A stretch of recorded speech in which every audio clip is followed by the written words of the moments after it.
Okay, pancreatic juices, हम pancreas का function आगे डिटेल में पढ़ेंगे। Pancreatic juices, this is the secretion of the exocrine glands of pancreas. Volume pancreatic juices का तकरीबन 500 से लेकर 800 ml पर डे है। इसका पीएच 8 से लेकर 8.3 तक है। इसका मतलब ये भी अल्कलाइन है। पेंक्रियाटिक जूसेस की सिक्रीशन को स्टिमुलेट कौन करता है, कौन इसकी सिक्रीशन को बढ़ाता है? ऑलरेडी हमने पढ़ा था एक सेक्रेटिन हार्मोन, इसके अलावा इसिटाइल कोलिन, इसके अलावा कोलिसिस्टोकाइनिन। ये 3 हार्मोन्स है जो पेंक्रियाटिक जूसेस की सिक्रीशन को बढ़ाता है, स्टिमुलेट करता है। और 3 चीज़ें हैं, 3 हार्मोन हैं जो पेंक्रियाटिक जूसेस की सिक्रीशन को इनहिबिट करता है, इसकी सिक्रीशन को स्टॉप करता है, इसकी सिक्रीशन को रोकता है, इसकी सिक्रीशन को कम करता है।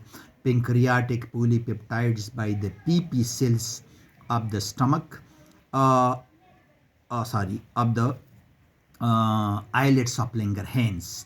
Pancreatic polypeptides by the PP cells of the islets of Langerhans. Somatostatin hormone, peptide YY by the intestinal mucosa or the lining of the intestine. Composition pancreatic juices की क्या है? 99.5% वाटर है और 0.5% इसमें सॉलिड है। सॉलिड पोर्शन में inorganic substances है, sodium है, बाइकार्बोनेट है, पोटाशियम है, कैल्शियम क्लोराइड है। और ऑर्गेनिक सब्सटेंसेस है, तो ऑर्गेनिक सब्सटेंसेस में ट्रिप्सिनोजिन है, काइमोट्रिप्सिन है, अमाइलेस है और लाइपेस है। ट्रिप्सिनोजिन ये इनएक्टिव फॉर्म है, इसको एक्टिवेटेड फॉर्म में कन्वर्ट किया जाता है। इसको एक्टिवेटेड फॉर्म में एक्टिवेटेड कौन करता है? इसको ट्रिप्सिन में कन्वर्ट करने के लिए एंटीरोकाइनेज एंजाइम मौजूद है।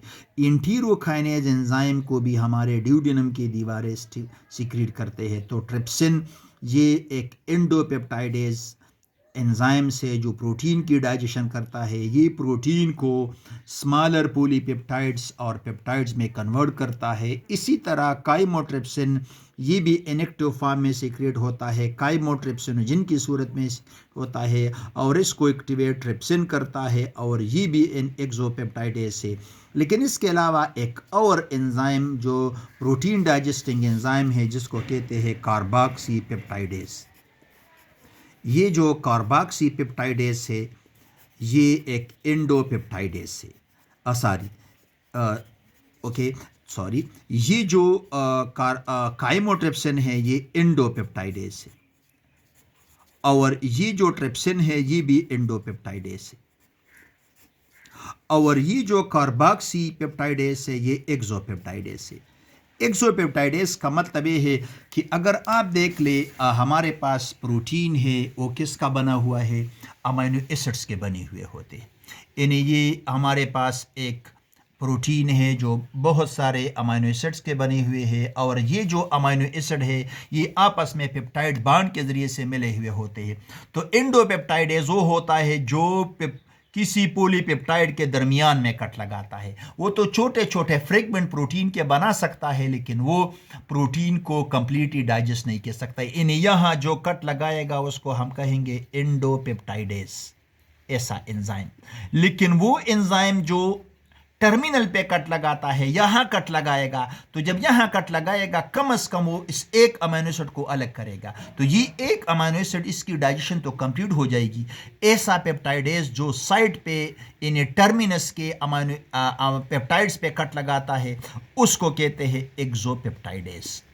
तो हमारे पास जो यहाँ हमने 2-3 एंजाइम्स लिखे हैं, ट्रिप्सिनोजिन, काइमोट्रिप्सिन, ये दोनों एंडोपेप्टाइडेज है। यानी ये तो कभी भी अमीनो एसिड अलग अलग नहीं करेंगे लेकिन ये छोटे पॉलीपेप्टाइड्स या पेप्टोन्स बना सकेंगे। जबकि कार्बोक्सी पेप्टाइडेज वो है जो टर्मिनल वाले पेप्टाइड पे कट लगाएगा और अमीनो एसिड को अलग करेंगे, तो ये कंप्लीट डाइजेशन में इसका रोल हो सकता है।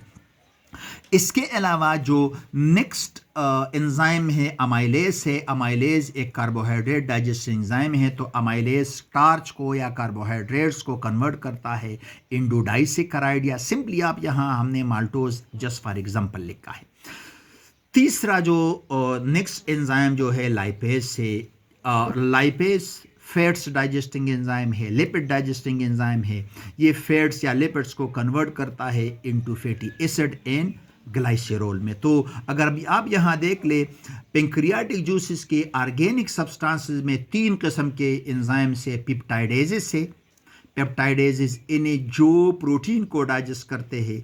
अमाइलेजेस से जो कार्बोहाइड्रेट को डाइजेस्ट करते हैं। लाइपेजेस से जो फैट्स या लिपिड्स को डाइजेस्ट करते हैं। इन्हें तीनों किस्म के फूड के डाइजेशन के लिए यहाँ एंजाइम्स मौजूद है। लेकिन अगर आप देख ले, बहुत कम कंप्लीट डाइजेशन किसकी होगी? प्रोटीन की होगी, और बहुत कम फैट्स की डाइजेशन कंप्लीट होगी। और ये वो फैट्स नॉर्मली डाइजेस्ट होता है जिसको बाइल ने क्या कर दिया है? इमल्सिफाई कर दिया है। इसके लिए डाइजेशन को आसान बनाया गया है। इसके अलावा अगर आप देख ले, हमारे पास नेक्स्ट हमारे जो स्मॉल इंटेस्टाइन के दीवारें हैं, हमारे स्मॉल इंटेस्टाइन के दीवारों में, अगर ये जैसे स्मॉल इंटेस्टाइन है, इसके दीवारों में यहाँ भी ग्लैंड्स होते हैं। उन ग्लैंड्स को हम नॉर्मली कहते हैं इंटेस्टिनल ग्लैंड्स। और वो इंटेस्टिनल ग्लैंड्स भी सिक्रीशन करते हैं। उन सिक्रीशन को हम कलेक्टिवली इंटेस्टिनल जूसेस या सकस इंटेरिकस कहते हैं। और ये जो इंटेस्टिनल जूसेस सिक्रीट होते हैं रोज़ाना 1 से लेकर 3 लीटर तक ये भी पर डे सिक्रीट होते हैं। और इसमें वो सारे एंजाइम्स होते हैं जो फूड को कंप्लीटली डाइजेस्ट करते हैं। इंटेस्टिनल जूस में अमाइनो पेप्टाइडेजेस है जो स्मॉलर पॉलीपेप्टाइड्स को डाइपेप्टाइड्स में कन्वर्ट करते हैं। और डाइपेप्टाइडेजेस है जिनका दूसरा नाम एरिप्सिन है, ये डाइपेप्टाइड्स को अमाइनो एसिड में कन्वर्ट करते हैं। तो जब प्रोटीन अमाइनो एसिड में कन्वर्ट हो जाए तो उसकी डाइजेशन कंप्लीट हो जाती है। इसके अलावा सकस इंटेरिकस या इंटेस्टिनल जूसेस में लाइपेजेस पे है जो फैट्स को या लिपिड्स को फैटी एसिड और ग्लाइसेरोल में कन्वर्ट करके इसकी डाइजेशन कंप्लीट कर लेते हैं।